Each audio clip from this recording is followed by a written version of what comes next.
Discuss करेंगे valency of elements. Valency को discuss करने से पहले I want to describe structure of atom. ये है स्ट्रक्चर, एटम का स्ट्रक्चर। कार्बन का एटम है, ठीक है।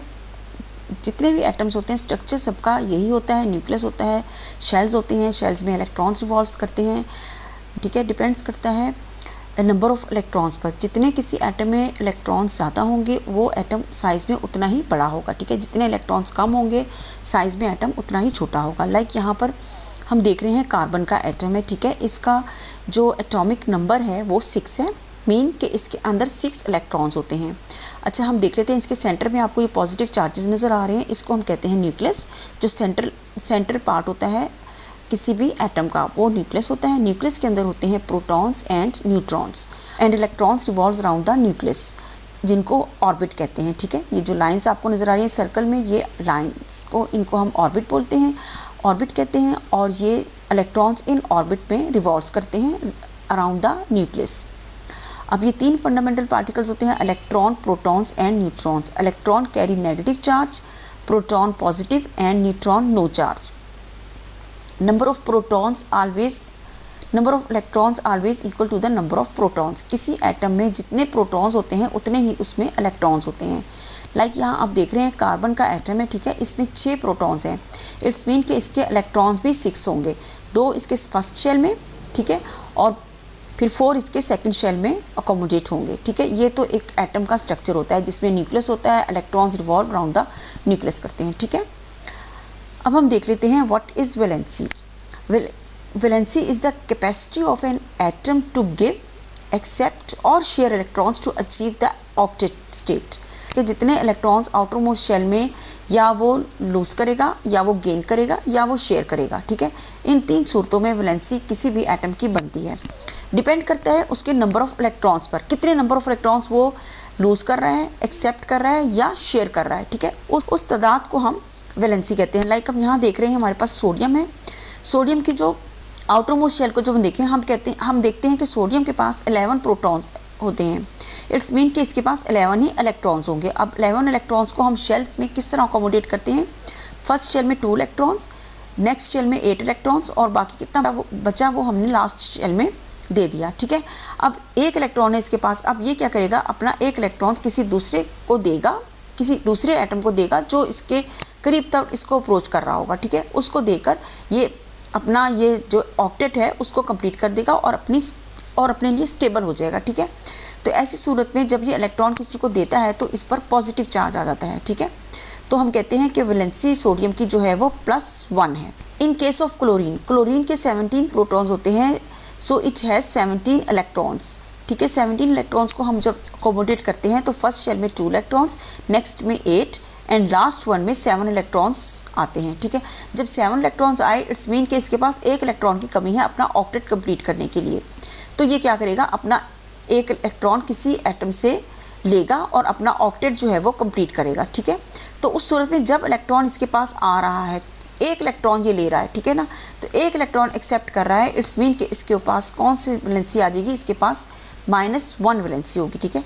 1 क्योंकि 1 इलेक्ट्रॉन है, माइनस क्योंकि इलेक्ट्रॉन ये एक्सेप्ट कर रहा है, ठीक है। क्योंकि number of electrons, because the number of electrons increase हो रहे हैं नंबर ऑफ प्रोटॉन से इसके पास 17 ही रहेंगे ना, और इलेक्ट्रॉन्स इसके पास 18 हो जाएंगे। इस सूरत में इसके पास -1 चार्ज आएगा या -1 वैलेंसी होगी, ठीक है।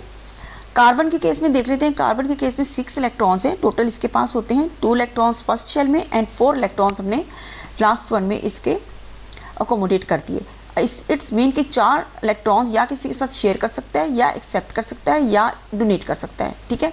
तो इस सूरत में इसके पास वैलेंसी क्या होगी, 4 होगी। 4+ भी हो सकती है, 4- भी हो सकती है, ठीक है। अच्छा, अब हम एक और ड्यूप्लेट की एक एग्जांपल देख लेते हैं यहाँ पर हाइड्रोजन की, क्योंकि हाइड्रोजन के पास सिर्फ 1 इलेक्ट्रॉन होता है, ठीक है। Because it has 1 proton in its nucleus. तो ये क्या करते हैं, अपना 1 इलेक्ट्रॉन क्या करेगा, अपना ड्यूप्लेट जो है वो कंप्लीट करेगा, क्योंकि अपना शेल कंप्लीट करना है। हाइड्रोजन के पास सिर्फ 1 ही शेल है, ठीक है। 1 इलेक्ट्रॉन्स है। अब 1 इलेक्ट्रॉन्स ये क्या करेगा, दूसरे हाइड्रोजन के साथ बॉन्डिंग करेगा और एक और हाइड्रोजन को अपने पास अप्रोच करेगा और एक और हाइड्रोजन को अप्रोच करेगा और उसका 1 इलेक्ट्रॉन कभी अपने शेल को ड्यूप्लेट को कंप्लीट करेगा और अपना इलेक्ट्रॉन कभी दूसरे उसको देते हुए उसका ड्यूप्लेट कंप्लीट करेगा। इस तरह ये शेयरिंग करते हुए अपना बॉन्ड बनाएंगे दोनों हाइड्रोजन, ठीक है। तो इसको हम ड्यूप्लेट कहते हैं। चलिए हम ड्यूप्लेट और ऑक्टेट रूल को ज़रा डिस्कस कर लेते हैं। ऑक्टेट रूल, ड्यूप्लेट रूल और ये ऑक्टेट रूल। अच्छा, ड्यूप्लेट की एग्जांपल में देख लेते हैं। हमारे पास वही हाइड्रोजन है, 2 हाइड्रोजन एटम्स हैं, ये 2 हाइड्रोजन के एटम्स हैं। ये क्या कर रहे हैं कि इसके पास भी एक इलेक्ट्रॉन है, इसके पास भी एक इलेक्ट्रॉन है। क्या करेंगे, ये शेयरिंग करेंगे इलेक्ट्रॉन्स की और शेयरिंग करते हुए अपना ड्यूप्लेट कंप्लीट करेंगे, ठीक है। ऐसी सूरत में जब इलेक्ट्रॉन्स अपने ड्यूप्लेट 2 इलेक्ट्रॉन्स कंप्लीट कर रहा होता है, इट्स मीन कि वो अपना ड्यूप्लेट कंप्लीट कर रहा होता है, ठीक है। इस सूरत में इसको हम कहते हैं ड्यूप्लेट रूल। ऑक्टेट रूल पे हमारे पास एग्जांपल है सोडियम की और क्लोरीन की। हम देख रहे हैं कि सोडियम के आउटर मोस्ट शेल में एक इलेक्ट्रॉन है, ठीक है।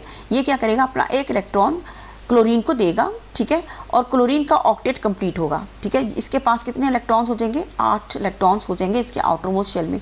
जबकि हम यहाँ पर भी देख रहे हैं कि ये क्या होगा, सोडियम भी इस सूरत में बैलेंस हो जाता है। जब ये अपना एक इलेक्ट्रॉन दे देता है ना, तो फिर इसका ये वाला शेल जो है ना, सेकेंड शेल, वो उसमें ऑक्टेट आप देख रहे हैं 8 इलेक्ट्रॉन्स कंप्लीट हो रहे हैं। तो इट्स मीन कि इस सूरत में ये भी अपने आप को स्टेबल कर रहा है। जब ये अपना एक इलेक्ट्रॉन्स क्लोरीन को दे देता है, ट्रांसफ़र कर देता है अपना इलेक्ट्रॉन्स, तो ये कम्प्लीटली ट्रांसफ़र ऑफ इलेक्ट्रॉन हो रहा है यहाँ पर सोडियम के केस में इन क्लोरीन को देते हुए, ठीक है। तो ये अपना ये वाला ऑक्टेट कंप्लीट कर रहा है जो अंदर वाला शेल है। इस सूरत में ये भी स्टेबल हो रहा है, ठीक है। इसके ऊपर पॉजिटिव 1 चार्ज आ रहा है। मैंने आपको बताया था कि पॉजिटिव चार्ज किस सूरत में आता है, जब वो इलेक्ट्रॉन किसी को देता है, ठीक है। तो उस सूरत में उसके पास आ जाता है पॉजिटिव चार्ज। और जब इलेक्ट्रॉन ये किसी से ले रहा है, इट्स मीन कि इसके पास क्या आ रहा है, नेगेटिव चार्ज ज़्यादा हो रहे हैं एज़ कम्पेयर टू प्रोटॉन्स। तो इसके पास -1 आ रहा है, ठीक है।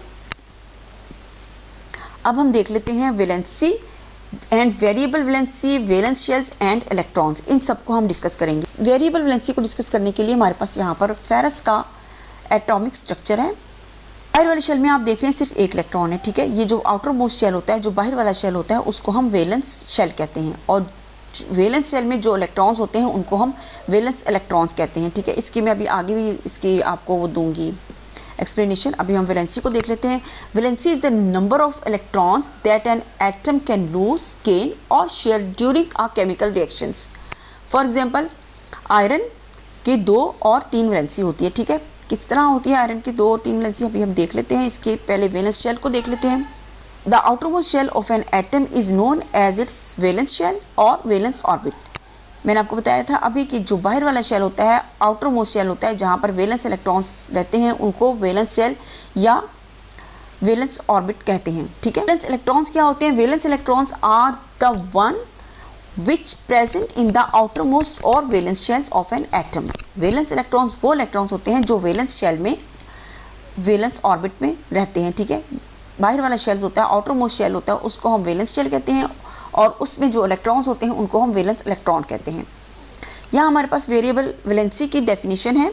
Variable valency, an atom of an element can sometimes lose more electrons than are present in its valence shell. Its mean कि कभी ऐसा होता है कि कोई एटम अपना एक इलेक्ट्रॉन्स, मज़ीद एक इलेक्ट्रॉन जो है वो अपना लूज़ करता है, जो उसके बाहर वाले आउटर मोस्ट शेल में इलेक्ट्रॉन्स होता है उसके अलावा एक और इलेक्ट्रॉन्स भी अपना लूज़ कर देता है। उस सूरत में वैलेंस वेरिएबल वैलेंसी बनती है। लाइक हम देखते हैं there is a loss of electrons from the penultimate shell. Penultimate shell क्या होता है, पेनल्टीमेट शेल वो होते हैं जो वैलेंस शेल से नेक्स्ट होते हैं, ठीक है। ये वाला जो शेल होता है, पीछे वाला जो शेल होता है, उसको हम कहते हैं पेनल्टीमेट शेल, ठीक है। उस शेल में से किसी वजह से जब किसी रिएक्शंस में इस शेल में से कोई इलेक्ट्रॉन्स लूज होगा ना, तो इट्स मीन कि वो वेरिएबल वैलेंसी कहलाएगी, ठीक है। तब वो वेरिएबल वैलेंसी होगी। Therefore such an element is set to exhibit variable valency. कभी कभार ऐसा होता है किसी रिएक्शंस में कि कोई एटम जो है वो अपना वैलेंस शेल्स के अलावा अंदर वाले शेल से इलेक्ट्रॉन लूज करता है। जब वो इस सूरत में लूज करता है इलेक्ट्रॉन्स, तो वेरिएबल वैलेंसी बनती है, एक से ज़्यादा वैलेंसीज हो जाती हैं, और इस शेल को हम कहते हैं पेनल्टीमेट शेल, ठीक है। अब हम ज़रा सारी ओवरऑल इसकी वैलेंसी की डेफिनेशन, वेरिएबल वैलेंसी की डेफिनेशन कुछ इस तरीके से बनेगी। Valency is defined as the combining capacity of an element. Some elements differ in their capacity to combine with other elements depending on the nature of the reactions. This property is called variable valency. For example, iron Fe इसका ferrous इसका chemical name होता है, और वैसे iron कहते हैं हम इसको, लेकिन इसका केमिकल नेम जो होता है फेरस होता है, ठीक है।